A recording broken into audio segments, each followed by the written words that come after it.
dalam jalan kehidupan ini. Baik Bapak Ibu jemaat yang terkasih di dalam Tuhan, mari kita bersama-sama membuka firman Tuhan untuk kita merenungkan saat ini. Saya ambil di dalam 2 Samuel pasal yang kedua, ayat yang pertama sampai dengan ayat yang ke-7.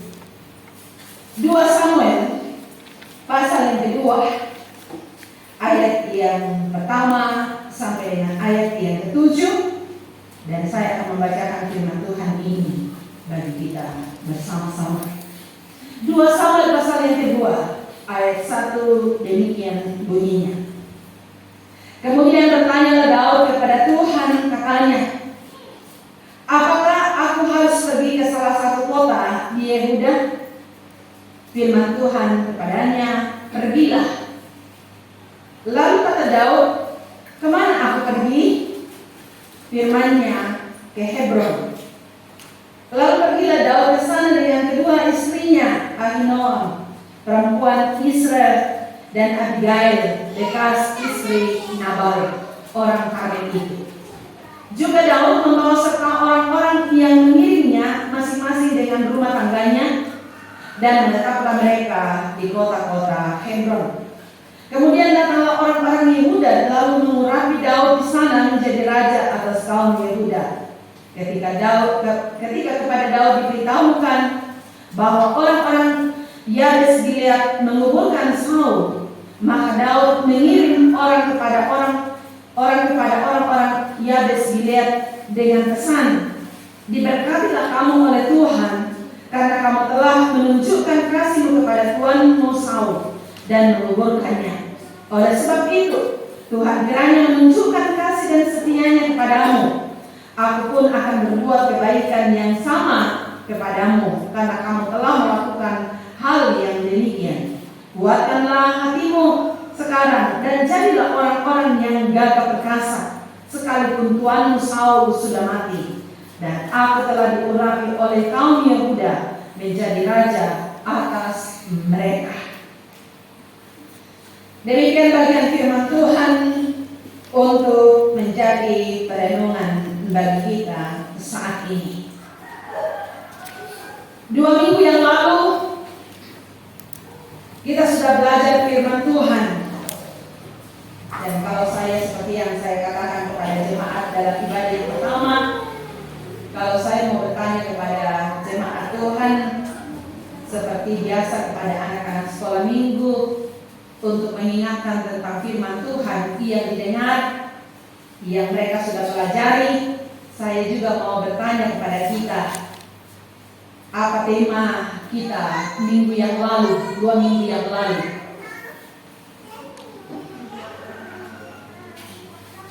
Ya, menjadi orang yang mau dipakai oleh Tuhan. Menjadi orang yang mau dipakai oleh Tuhan. Apa rahasianya untuk menjadi orang yang mau dipakai oleh Tuhan? Di saat kita kuat, kita harus berani menghadapi kehidupan. Puji Tuhan, luar biasa bagi Bapak Ibu jemaat Tuhan yang masih ingat akan firman Tuhan itu. Hari ini, kalau 2 minggu yang lalu kita belajar tokoh Yehuda, tokoh Yosua, maka hari ini kita akan belajar satu tokoh, yaitu Daud. Bapak Ibu saudara-saudara yang dikasihi di dalam Tuhan, Daud adalah raja kedua di Israel. Setelah Saul ditolak oleh Tuhan menjadi raja bagi umat Israel.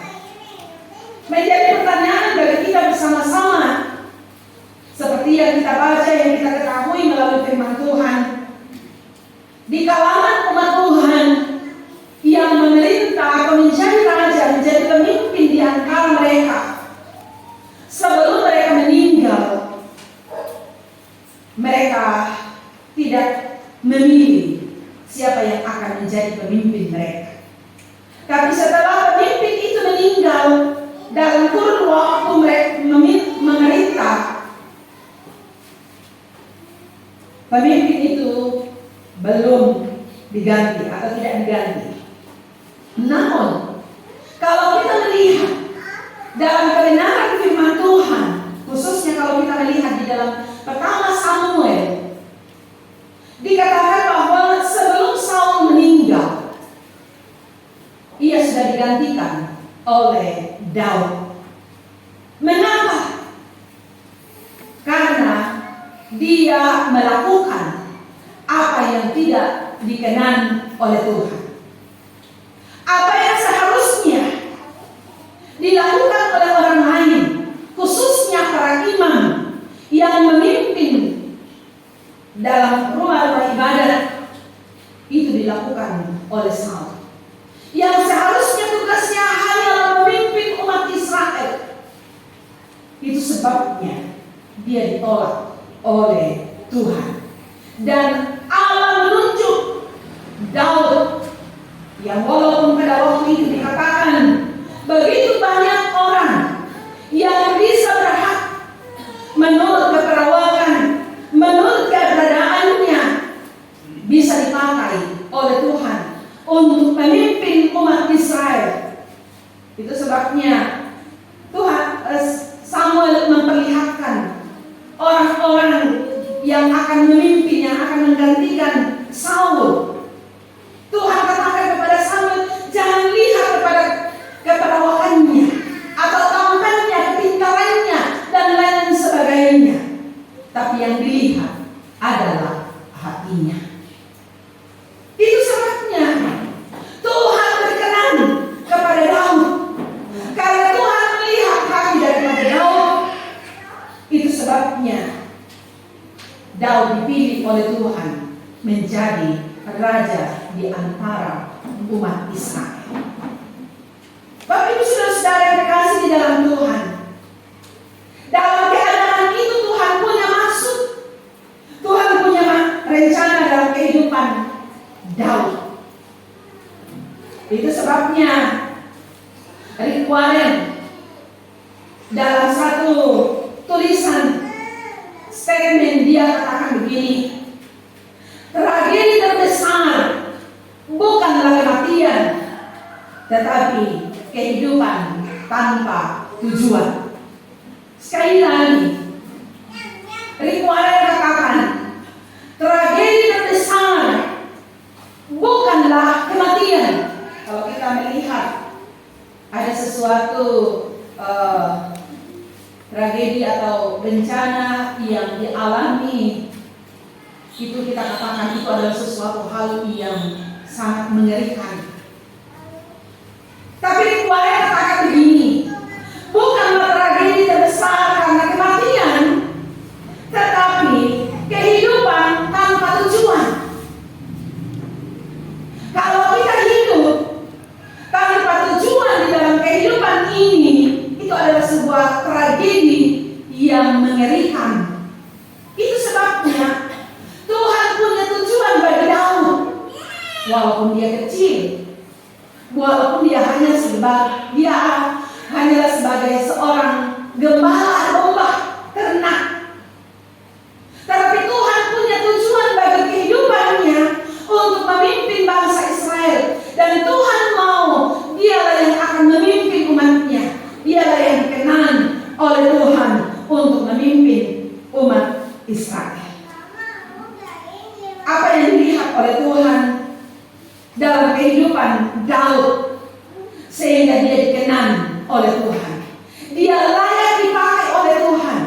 Bapak Ibu saudara-saudara, mungkin kita berkata, oh saya adalah seorang yang tidak dipakai oleh Tuhan karena saya adalah jemaat biasa. Ya, saya adalah jemaat biasa. Saya hanyalah anggota biasa. Tidak ada fungsi saya di dalam jemaat. Tidak ada tugas saya di dalam jemaat. Oh tidak. Tuhan punya tujuan dalam kehidupan kita. Selagi Tuhan masih memberikan kita hidup di dunia ini, Tuhan punya tujuan dalam hidup kita. Dan untuk bisa mengetahui apa tujuan Tuhan, apa maksud Tuhan di dalam kehidupan kita, kita harus terus memohon kepada Tuhan. Tuhan, jika Engkau dalam bentuk apapun, saya siap. Dan itulah yang terjadi dalam kehidupan Daud.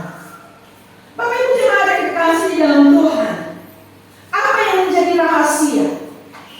Bahkan kalau kita melihat dalam keluarga besar antara Saul dengan keluarganya Daud, luar biasa. Bagaimana Tuhan memberkati mereka. Kalau kita memperhatikan di dalam pasal yang ketiga, 2 Samuel pasal yang ketiga, ayat yang pertama, di situ satu hal yang luar biasa kita lihat. Peperangan antara keluarga Saul dan keluarga Daud berlarut-larut. Daud kian lama kian kuat, sedang keluarga Saul kian lama kian lemah. Terjadi dalam kehidupan antara Saul dengan Daud perbedaan yang luar biasa. Sekali lagi perbedaannya tadi itu adalah karena dalam kehidupan mereka, khususnya Saul, dia tidak taat kepada Tuhan. Dia tidak setia kepada Tuhan. Dia tidak mengikuti apa yang Tuhan perintahkan untuk dilakukan. Tetapi Daud mengikuti apa alur Tuhan dalam hidupnya. Itu sebabnya Daud kian lama kian menjadi kuat, tetapi Saul semakin hari semakin lemah. Saya yakin dan percaya dalam kehidupan kita sebagai seorang yang percaya kepada Tuhan, kehidupan kita semakin hari semakin meningkat, semakin hari semakin mengalami perubahan, bukan semakin hari semakin merosot. Semakin hari ya, itu juga perubahannya. Kalau semakin hari semakin merosot, tapi tidak demikian yang saya maksudkan. Semakin hari semakin ada perubahan yang membawa kita kepada arah yang lebih baik, bukan arah yang lebih buruk. Dan itu yang lebih buruk itu yang dialami oleh Saul dalam hidupnya. Apa yang menjadi rahasia sehingga Daud semakin hari semakin kuat dan Saul semakin hari semakin melemah? Inilah yang akan kita renungkan bersama-sama saat ini. Yang pertama, dalam ayat yang pertama, Daud peka terhadap apa yang dikatakan oleh Tuhan. Daud peka terhadap apa yang diperintahkan oleh Tuhan. Kalau kita memperhatikan dalam ayat yang pertama, kemudian bertanyalah Daud kepada Tuhan, katanya, apakah aku harus pergi ke salah satu kota di Yehuda? Firman Tuhan kepadanya, pergilah. Lalu kata Daud, kemana aku pergi? Firman-Nya, ke Hebron. Bapak Ibu saudara-saudara, satu hal yang kita lihat dalam kehidupan Daud adalah di saat dia melakukan sesuatu, dia senantiasa bertanya kepada Tuhan. Dan di saat Tuhan menjawab setiap apa yang dia tanyakan kepada Tuhan, Daud senantiasa mengikuti apa yang dikatakan oleh Tuhan. Kalau kita memperhatikan di dalam pertama Samuel, baik di dalam pasal yang ke-23 maupun di dalam pasal yang ke-17, pada waktu dia sudah diurapi menjadi raja, bahkan kemenangan demi kemenangan dia alami secara gilang gemilang, dia bertanya kepada Tuhan, Tuhan, apakah saya akan maju untuk berperang? Orang-orang yang ada di sekitarnya katakan, Daud, saya bawa dalam terjemahan saya, Daud, engkau sudah diurapi menjadi raja. Bahkan bukankah engkau sudah melihat perbuatan-perbuatan yang luar biasa menyertai engkau sehingga engkau menikmati kemenangan? Ikuti saja, jalan saja. Tapi apa yang Daud katakan? Dia terus bertanya kepada Tuhan. 2 kali dia bertanya kepada Tuhan, Tuhan katakan maju. Ketiga kalinya dia bertanya kepada Tuhan. Apa yang Tuhan katakan? Majulah. Barulah dia maju. Ini adalah satu hal yang memperlihatkan bahwa dia senantiasa mengikuti apa kehendak Tuhan dalam hidupnya. Dengan kata lain, bahwa dia mengandalkan Tuhan dalam hidupnya. Dia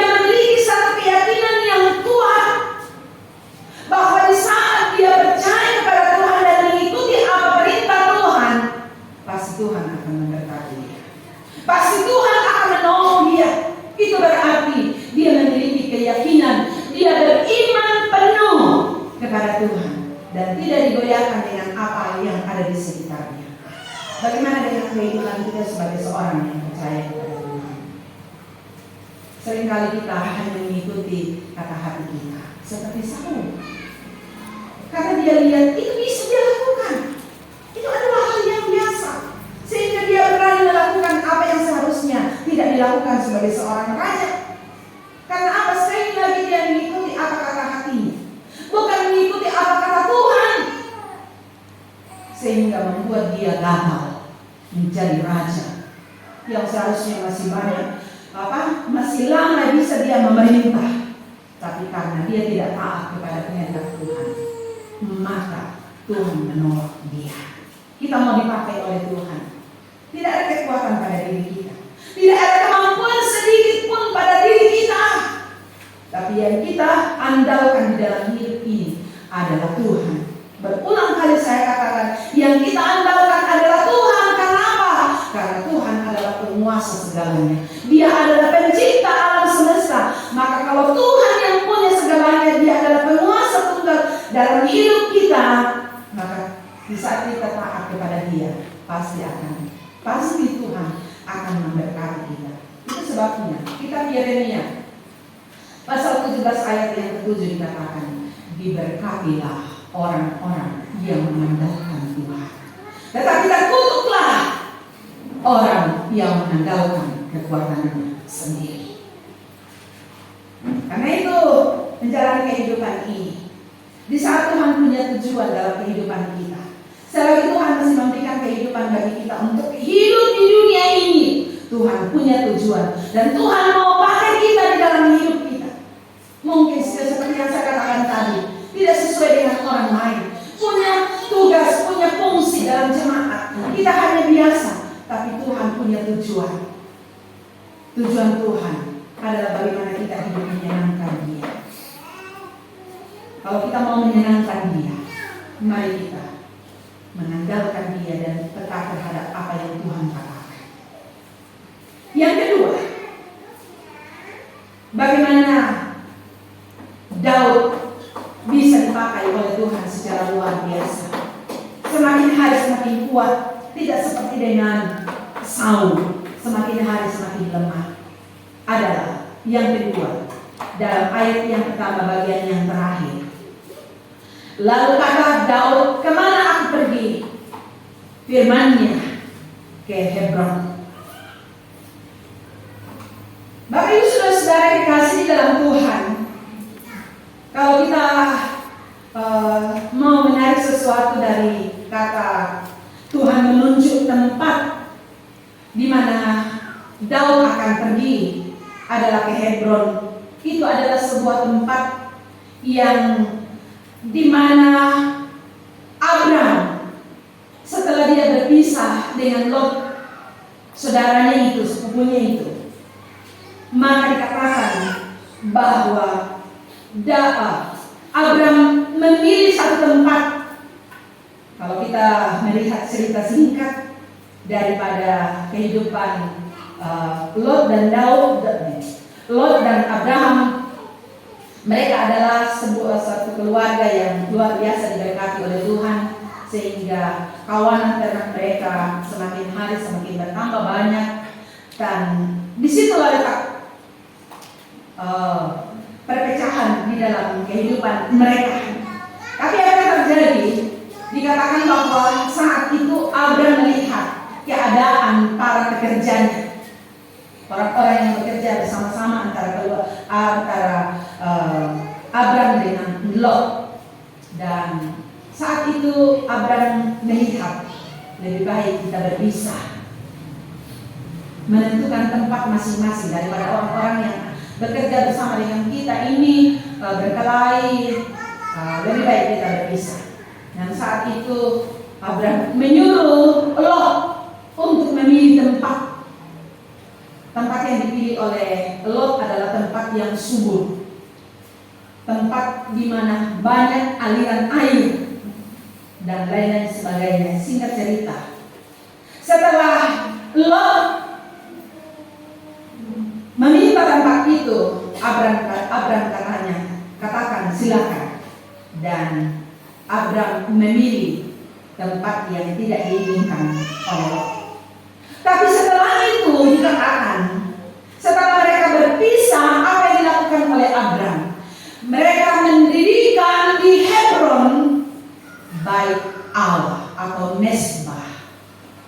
sorga adalah tempat untuk mempersembahkan korban bagi Tuhan.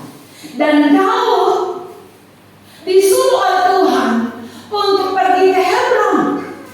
Saya mengambil kesimpulan dalam berbagai kesibukan, dalam berbagai tugas sebagai seorang raja, Tuhan menginginkan dia untuk pergi menyembah kepada Tuhan. Tuhan menginginkan dia untuk menyembah kepada Allah dengan benar. Dan tengah-tengah kesibukan itu sebabnya dikatakan pada waktu Tuhan berfirman kepada dia, maka dikatakan dia membawa keluarganya. Walaupun sedikit hal yang lucu di dalam bagian ini dikatakan bahwa dia membawa kedua istrinya. Ini tidak dikenalnya, tidak, jangan sampai kita ambil contoh. Pokoknya pendeta ya duka itu Daud kembali duka mbah bayinya nama penjual. Ya, apalagi bekas istri. Nah, Tuhan ya barangkali ya. Seperti itu saya tidak mau mengorek hal itu. Tapi saya hanya mau membawa kita untuk bagaimana kita membawa keluarga kita menyembah Allah dengan benar. Ini yang saya mau sampaikan. Untuk bisa menjadi seorang yang dikenal oleh Tuhan dan dipakai oleh Tuhan secara luar biasa dalam kehidupan kita, kita harus memiliki hubungan yang baik dengan Tuhan dalam hal penyembahan kita kepada Tuhan. Ke depan kita akan belajar bagaimana kita membawa keluarga kita untuk menikmati persekutuan yang benar dengan Tuhan. Tapi hari ini, bagaimana kita bisa menyembah Tuhan dengan benar? Tadi pagi saya sudah menyampaikan satu tokoh yang diperlihatkan di dalam kitab Perjanjian Baru. Percakapan antara perempuan Samaria dengan Tuhan Yesus di dalam Injil Yohanes pasal yang keempat. Tuhan melihat, Yesus melihat sikapnya. Tuhan melihat keberadaannya, perbuatannya dan lain sebagainya. Tidak ada sesuatu yang tersembunyi bagi Tuhan Yesus tentang kehidupan perempuan Samaria ini. Itu sebabnya Tuhan menyuruh dia untuk menyembah Tuhan.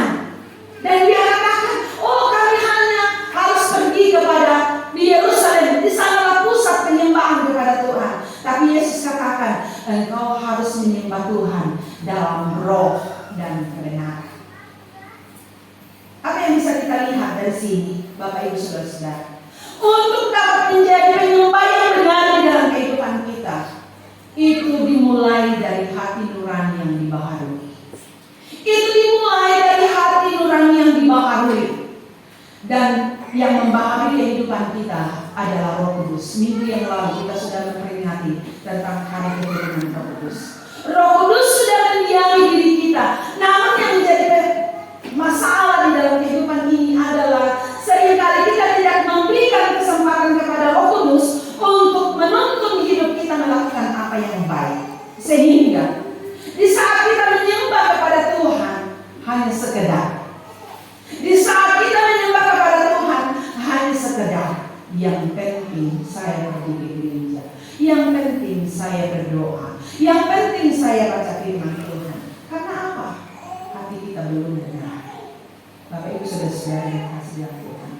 Daud disuruh oleh Tuhan pergi ke Hebron bersama dengan keluarganya dan bersama-sama, dan di sanalah kita melihat bagaimana ia diurapi oleh suku Yehuda.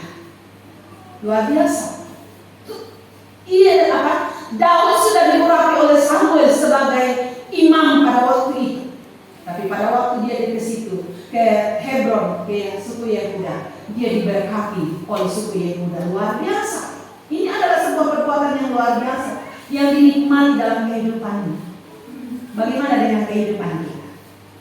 Tadi pagi juga saya sudah menyampaikan satu hal yang mungkin kita punya latar belakang dari gereja Katolik. Ya, pasti kita tahu bagaimana gereja Katolik di saat mereka sedang bersekutu menyembah, saat mereka sedang menikmati persekutuan dengan Tuhan, benar-benar mereka konsentrasi dalam penyembahan kepada Tuhan. Hatinya berpusat, seluruh pikirannya berpusat kepada Tuhan. Saya tidak tahu hatinya, tapi dalam kekusukan mereka, dalam penyembahan kepada Tuhan, kita melihat di situ suatu hal yang luar biasa. Bagaimana dalam kehidupan kita? Hal yang Tuhan cari adalah di saat kita memiliki hubungan yang benar dengan Tuhan.